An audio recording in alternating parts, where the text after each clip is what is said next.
Boa noite, começa agora o Jornal da RDC. Confira as principais notícias desta terça-feira. Justiça determina licitação para ônibus da região metropolitana da capital. Polícia Civil realiza 84 prisões no dia D de combate a roubos. Dia dos Namorados aquece comércio da capital. E mais, comentário de Ribeiro Neto sobre a rodada da dupla Grenal e a previsão do tempo. Fique conosco, o Rio Grande se conecta aqui.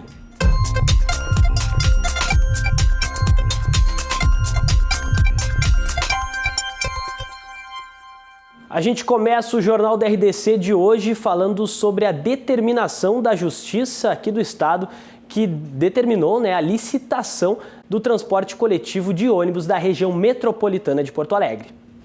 As empresas afetadas serão Vicasa de Canoas e a Transcal de Cachoeirinha. Segundo o Tribunal de Justiça do Estado, há anos o governo está negligenciando o dever de promover a licitação do transporte coletivo metropolitano. A ação atende a um pedido da Promotoria de Justiça de Defesa do Patrimônio Público, que ajuizou em 2017 20 ações civis públicas contra o Estado, Metroplan, Daer e algumas empresas que operam o sistema. A decisão proíbe a renovação ou prorrogação dos contratos das empresas que estão com o serviço atualmente. Deverá ser realizado um processo de licitação para todos os contratos, linhas e itinerários operadas pela Vicasa e Transcal em no máximo 120 dias após o trânsito e julgado, ou seja, quando não houver mais recursos. Segundo a Metroplan, as concessões das empresas que operam na região metropolitana de Porto Alegre estão vencidas desde 2010. Somente no segundo semestre de 2018, a Vicasa recebeu mais da metade das 438 infrações aplicadas pela Metroplan. Além de estar com a licitação vencida, a empresa foi a recordista de reclamações de acordo com a fundação. Estava complicado o serviço da empresa. Porque eles marcam um horário e daí do horário deles vem lá depois, uma hora e pouco que aparece. Se o cara tem que pegar um ônibus que o cara precisa pegar cedo, o cara tem que chegar no lugar no horário, não tem, já chega atrasado. Eu acho o serviço assim, o horário que eu pego o ônibus de manhã, eu tenho que pagar tarifa única para ir até a ponte. Então acho que não é justo, né? Pagar R$ 5,90 para fazer um percurso de 15 minutos. Porque nesse horário não tem ponte, que é 4,55 o preço da passagem. Então fica uma coisa muito difícil para nós, né, que somos trabalhador. A Metroplan vai recorrer da decisão. No segundo semestre de 2018, o Estado contratou uma empresa de assessoria especializada em transporte para elaborar o plano de mobilidade da região metropolitana. A proposta era de que o plano ficasse pronto em 12 meses, mas até agora não foi possível devido ao extenso processo de pesquisa, segundo eles. A fundação vai pedir prazo para a conclusão até o fim do ano. 84 pessoas foram presas na operação Dia D Combate a Roubos, realizada pela Polícia Civil. 20 pessoas foram presas em flagrante e um adolescente foi apreendido. A operação mobilizou 414 agentes e 145 viaturas. Foram cumpridas ordens judiciais de prisão e mandados de busca e apreensão. Mandados de prisão preventivas, mandados de prisão temporárias. Também tivemos prisões em flagrante por crimes de roubos. Em Porto Alegre, um foco especial ao roubo a pedestre. Tivemos cumprimento de mandados de prisões preventivas de autores de roubos a pedestres e a estabelecimentos comerciais. E no interior do estado também. O foco da operação foi o combate aos crimes patrimoniais praticados com violência e ainda com ameaças às vítimas. E está dentro também, é importante frisar, da estratégia do RS Seguro, né? Se a gente olhar lá qual é o foco desse plano exatamente de governo, que é transversal, além dos homicídios, além de todos os crimes, né, com violência letal, nós também temos, né, nos 18 municípios que foram elencados como prioritários, o crime de roubo nas suas mais diversas variações em cada um desses municípios. Então, por isso a decisão da Polícia Civil de iniciar, a decisão da chefe de polícia, de iniciar essa primeira operação, focando nos roubos em razão das características dessa infração penal. O Dia D é uma nova estratégia operacional da Polícia Civil. Cada operação terá um foco diferente. Nós, evidentemente, que não iremos avisar quando faremos as próximas operações, mas essas operações Dia D terão um foco determinado num tipo de crime. O governador Eduardo Leite se reuniu hoje em Brasília com senadores, deputados e representantes das cidades gaúchas para reforçar o pedido de manutenção do Estado e dos municípios na reforma da Previdência. Para o país crescer, ele precisa entusiasmar o setor privado. Só que o setor privado olha para o Brasil com desconfiança de um país que está em desequilíbrio nas suas contas e com estados e municípios também com forte desequilíbrio e, consequentemente, com pouca capacidade de investimento. Esse desequilíbrio, se não for atendido numa reforma que atenda estados e municípios juntos, se for resolvido apenas para a União, é resolver metade do problema, vai gerar metade do ânimo, metade do entusiasmo e, consequentemente, apenas metade dos ganhos econômicos. Resolvendo a situação de estados e municípios ajuda a liberar espaço nos seus orçamentos para investir onde é mais importante para a população, na saúde, na educação, na segurança, na infraestrutura. E investindo nessas áreas ajuda também a economia, melhora o ambiente de negócios, gera mais emprego, mais oportunidades. Então tem-se uma oportunidade de ouro de o Congresso Nacional atender uma reforma para o Brasil, para os brasileiros, incluindo estados e municípios. Eu estou confiante que isso acontecerá. E o Congresso aprovou hoje um projeto de crédito extra para o governo federal. Assunto para Guilherme Macalossi.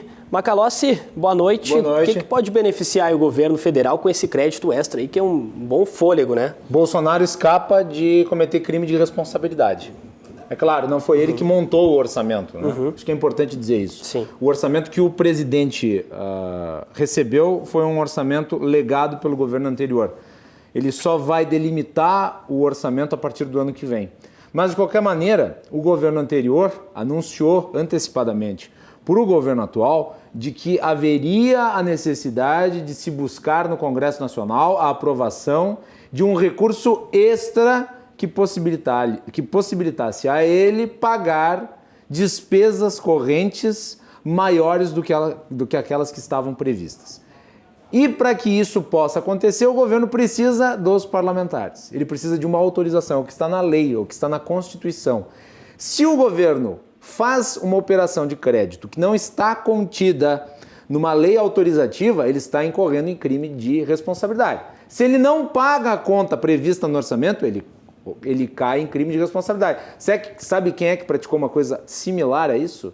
Dilma Rousseff, através das pedaladas fiscais. Ela editou decretos autorizativos para aumentar o orçamento de forma artificial.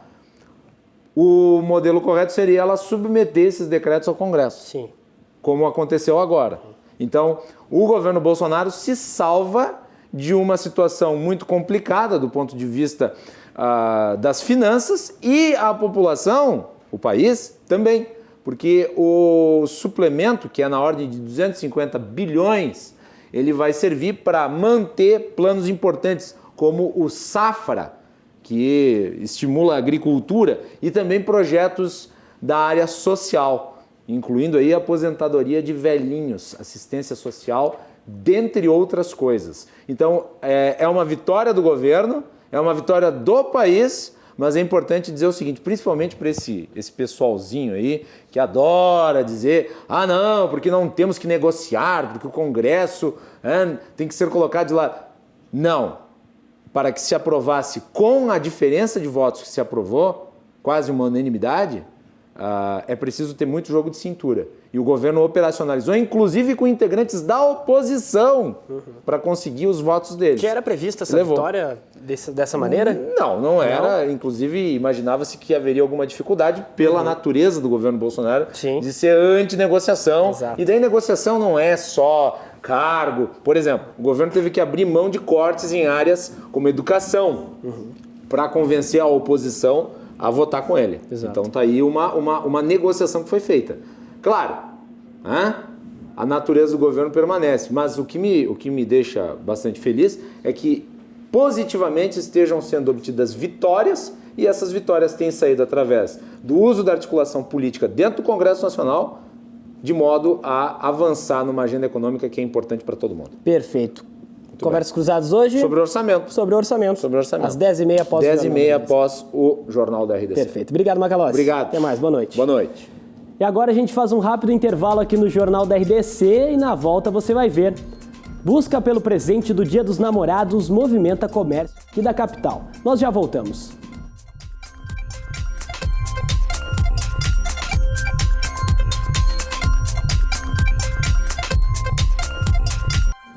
programa Universidade para Todos abriu suas inscrições hoje. São mais de 160 mil vagas disponíveis. Ao todo, são cerca de 68 mil bolsas de estudos integrais em instituições particulares de ensino superior e mais de 101 mil bolsas parciais. Os interessados podem participar da seleção, que vai até o dia 14 de junho. A inscrição é feita pelo site do ProUni, www.siteprouni.mec.gov.br. O Mercado Público de Porto Alegre deverá abrir aos domingos a partir do segundo semestre. Atualmente, o mercado funciona de segunda a sexta-feira, das 7h30 da manhã às 7h30 da noite, fechando 1 hora mais cedo aos sábados. A ideia de também abrir aos domingos surgiu com a revitalização da Orla do Guaíba e as multidões que passaram a frequentar a região nos finais de semana. A proposta deve ser colocada em prática antes do lançamento da consulta pública para concessão do mercado à iniciativa privada. A consulta deve ser lançada até o final de julho. Na última sexta-feira, a Prefeitura recebeu o estudo que aponta melhorias a serem realizadas no local. Essa é a primeira etapa do projeto de concessão. Depois, o processo ainda vai passar pela abertura de edital para possíveis empresas interessadas.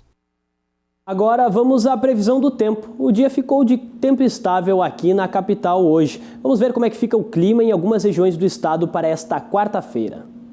Em Gravataí, na região metropolitana, sol com algumas nuvens e tempo sem chuva. Mínima de 16 e máxima de 27 graus. Em Sapiranga, no Vale dos Sinos, o sol também aparece entre nuvens. Mínima de 16 e máxima de 27 graus. Cruz Alta, no noroeste do estado, tem sol e aumento de nuvens de manhã, pancadas de chuva à tarde e tempo aberto à noite. Mínima de 18 e máxima de 23 graus. Rio Grande, no litoral sul, tem sol com muitas nuvens durante o dia e períodos de nublado com chuva em qualquer hora do dia. Mínima de 15 e máxima de 25 graus.